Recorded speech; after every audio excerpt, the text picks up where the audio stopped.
आज आप सब हमारे साथ पूरा दिन चले हैं। आपने अपनी शक्ति, अपना प्यार इस यात्रा को दिया, इसके लिए सबको धन्यवाद। पीछे कृष्ण कुमार पांडे जी की फोटो है। उन्होंने यात्रा को अपनी जान दी और ये कांग्रेस पार्टी और हम कभी नहीं भूल पाएंगे।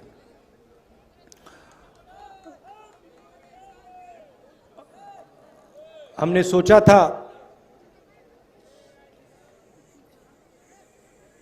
कि हमारे जो यात्री हैं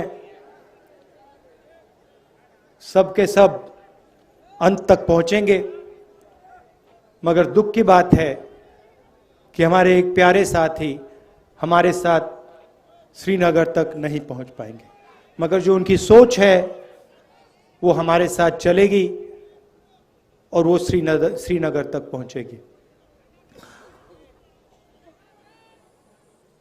आपको याद होगा कुछ साल पहले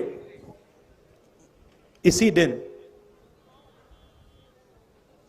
नरेंद्र मोदी जी ने नोटबंदी की थी।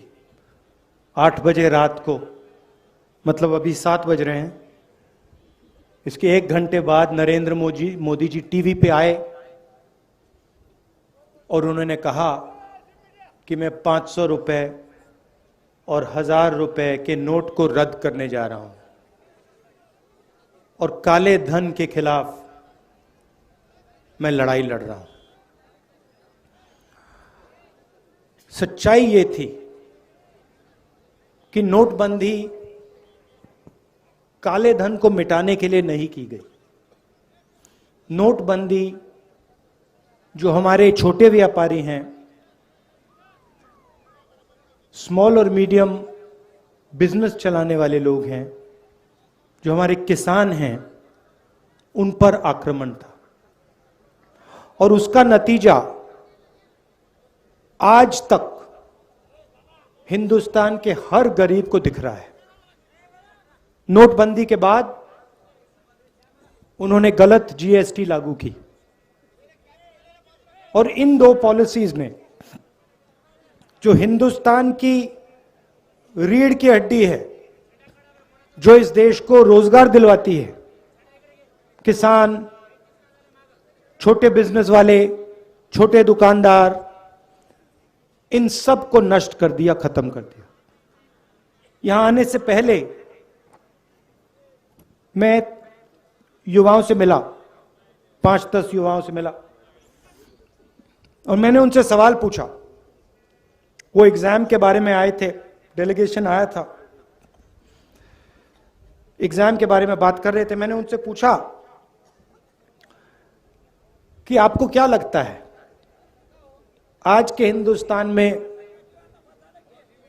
आपने पढ़ाई कर ली, यूनिवर्सिटी, कॉलेज, स्कूल सब कुछ कर लिया, माता पिता ने आपकी शिक्षा में लाखों रुपए लगा दिए, आपको क्या लगता है आपको रोजगार मिलेगा? चुप हो गए, क्योंकि आज हिंदुस्तान की सच्चाई है। हमारे देश में आज युवा पढ़ सकता है, स्कूल जा सकता है, कॉलेज जा सकता है, मगर रोजगार उसे नहीं मिल सकता। स्टूडेंट्स इंजीनियरिंग पढ़ते हैं, सालों लगा देते हैं और फिर उसके बाद इंजीनियर नहीं बनते, मजदूरी करते। कोई मजदूरी करता है, कोई उबर की गाड़ी चलाता है, कोई ड्राइवर बनता है। ये हिंदुस्तान की सच्चाई है, महाराष्ट्र की सच्चाई है। और जो आपका शिक्षा का सिस्टम है, स्वास्थ्य का सिस्टम है, वो पूरा का पूरा प्राइवेटाइज किया जा रहा है। दो तीन लोग हैं, इनके हवाले नरेंद्र मोदी जी और आपकी यहां की सरकार पूरा का पूरा ढांचा इनके हवाले कर रही है। मैंने उनसे पूछा, लड़कों से पूछा कि भाई बताओ, बेरोजगारी के कारण बताओ। मुझे कहते हैं जो पब्लिक सेक्टर था, जिसमें हमारे जैसे लोगों को रोजगार मिलता था, थोड़ी सिक्योरिटी होती थी, उन्होंने कहा पूरा का पूरा पब्लिक सेक्टर प्राइवेटाइज किया जा रहा है, बंद किया जा रहा है। तो वो भी रास्ता बंद है। नोटबंदी ने, जीएसटी ने एक रास्ता बंद किया, प्राइवेटाइजेशन दूसरा रास्ता बंद कर रहा है। तो ये देश की हालत है। और इन पॉलिसियों का लक्ष्य हिंदुस्तान की गरीब जनता को डराने का है, किसान को डराने का, मजदूर को डराने का, युवा को डराने का। और बीजेपी और आरएसएस डर को फिर नफरत में बदल देते हैं। डर के बिना नफरत हो ही नहीं सकती। अगर डर नहीं है तो नफरत नहीं हो सकती। अगर डर है तो उसको नफरत में बहुत आसानी से बदला जा सकता है। यह हिंदुस्तान में हो रहा है और इससे देश का कोई फायदा नहीं होने वाला है। बेरोजगारी से, महंगाई से देश का कोई फायदा नहीं होगा। नफरत से देश का कोई फायदा नहीं होने वाला। और यह इस देश का इतिहास ही नहीं है। यह भाईचारे का देश है, एकता का देश है, इज्जत का देश है। इसीलिए हमने भारत जोड़ो यात्रा शुरू की। 3600 किलोमीटर की यात्रा है। तमिलनाडु में, कन्याकुमारी में शुरू किया। 60 दिन हो गए हैं। मैं आपको बता रहा हूं, ऐसा लग रहा है कि आज सुबह हमने शुरुआत की। अजीब सी बात है।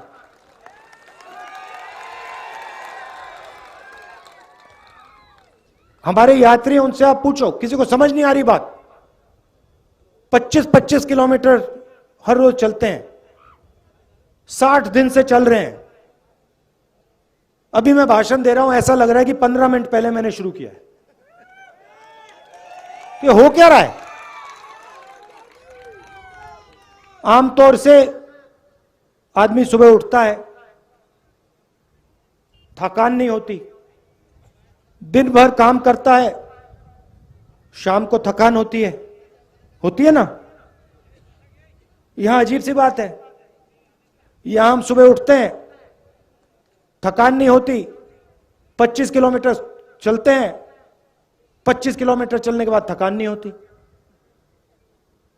मैंने सोचा ये हो क्या रहा है? जवाब बताऊं आपको। हम अपनी शक्ति का प्रयोग नहीं कर रहे।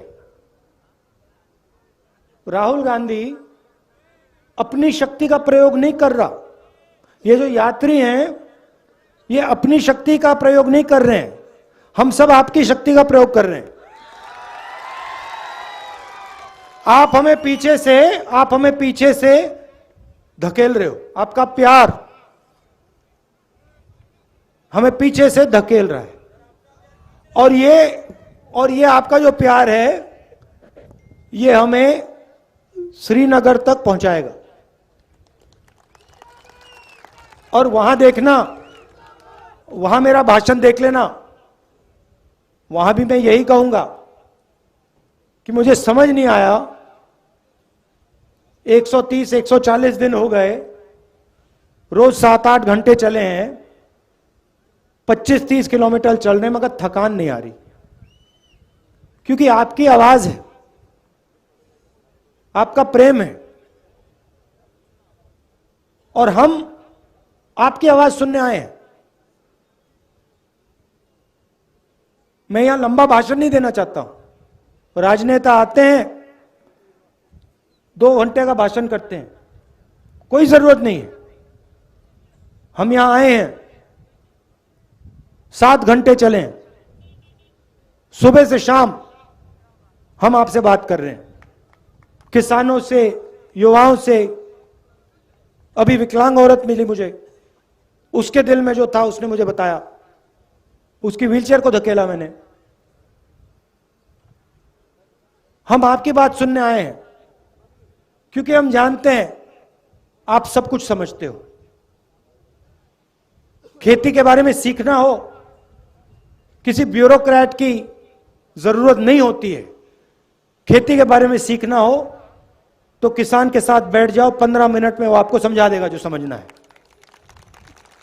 वो क्या कह रहा है? कह रहा है कि हमारा कर्जा माफ नहीं होता। हिंदुस्तान के अरबपतियों का कर्जा 2 मिनट में माफ हो जाता है, हमारा नहीं होता। हमने क्या गलती की? हमने कौन सी गलती कर दी? वो बता रहा है। कहता हमें एमएसपी नहीं मिलती।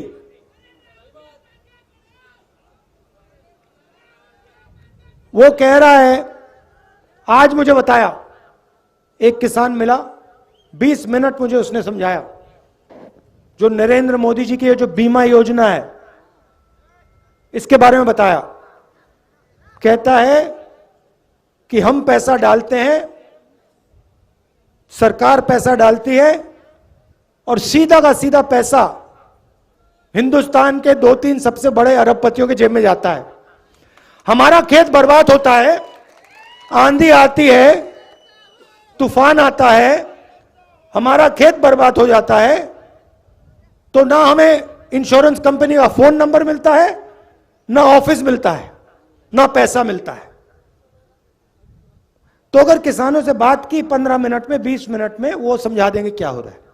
छोटे दुकानदार से बात करो, वो बता देगा नरेंद्र मोदी जी ने काले धन के खिलाफ लड़ाई लड़ी या छोटे बिजनेस वालों की हत्या कर दी, खत्म कर दिया। वो बता देगा 2 मिनट में।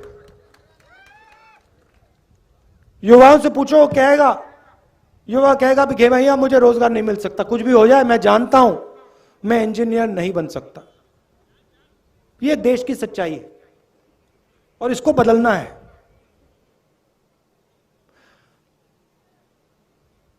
और ये देश में आरएसएस और नरेंद्र मोदी जी ने, बीजेपी ने नफरत की राजनीति शुरू की है। भाई को भाई से लड़ाते हैं। अच्छा, मैं आपसे पूछता हूं, परिवार में जब 2 भाई लड़ते हैं तो परिवार का फायदा होता है क्या? परिवार में बेटा और पिता लड़ता है, परिवार आगे जा सकता है क्या? बर्बाद होता है ना। तो फिर आप मुझे समझाओ, अगर जब भाई भाई के साथ लड़ता है परिवार बर्बाद होता है, तो फिर यहां देश में अगर भाई भाई से लड़ेगा तो देश का क्या होगा? बर्बाद होगा। तो ये लोग अपने आप को देशभक्त कहते हैं। कैसे देशभक्त हैं ये? देश में नफरत फैला रहे हैं, एक भाई को दूसरे भाई से लड़ा रहे हैं, एक भाषा को दूसरी भाषा से लड़ा रहे हैं, एक जात को दूसरी जात से लड़ा रहे हैं, एक धर्म को दूसरे धर्म से लड़ा रहे हैं, और फिर कहते हैं हम देशभक्त हैं। कौन से देश के भक्त हो आप? इस देश के भक्त तो नहीं हो। तो इसीलिए हमने ये यात्रा शुरू की,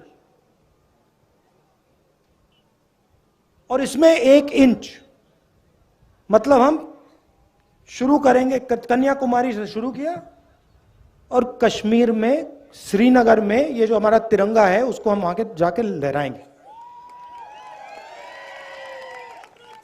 और आपने हमें इतनी शक्ति दी है, इतना प्यार दिया है, मैं आपको बता भी नहीं सकता। मैं यहां 3-4 घंटे बैठ जाऊं तब भी मैं आपको समझा नहीं सकता कि आपने मुझे कितना दिया है, कितना प्यार दिया है, कितनी शक्ति दी है। इसलिए मैं दिल से आपको धन्यवाद करना चाहता हूं, दिल से धन्यवाद करना चाहता हूं। और एक बार फिर आज दुख का दिन है। पांडे जी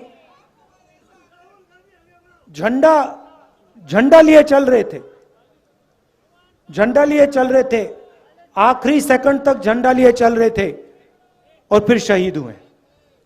तो ये मीटिंग उनके याद में है। उनके परिवार को, हम सब का, पूरी कांग्रेस पार्टी का, हर कार्यकर्ता का, हर नेता का प्यार,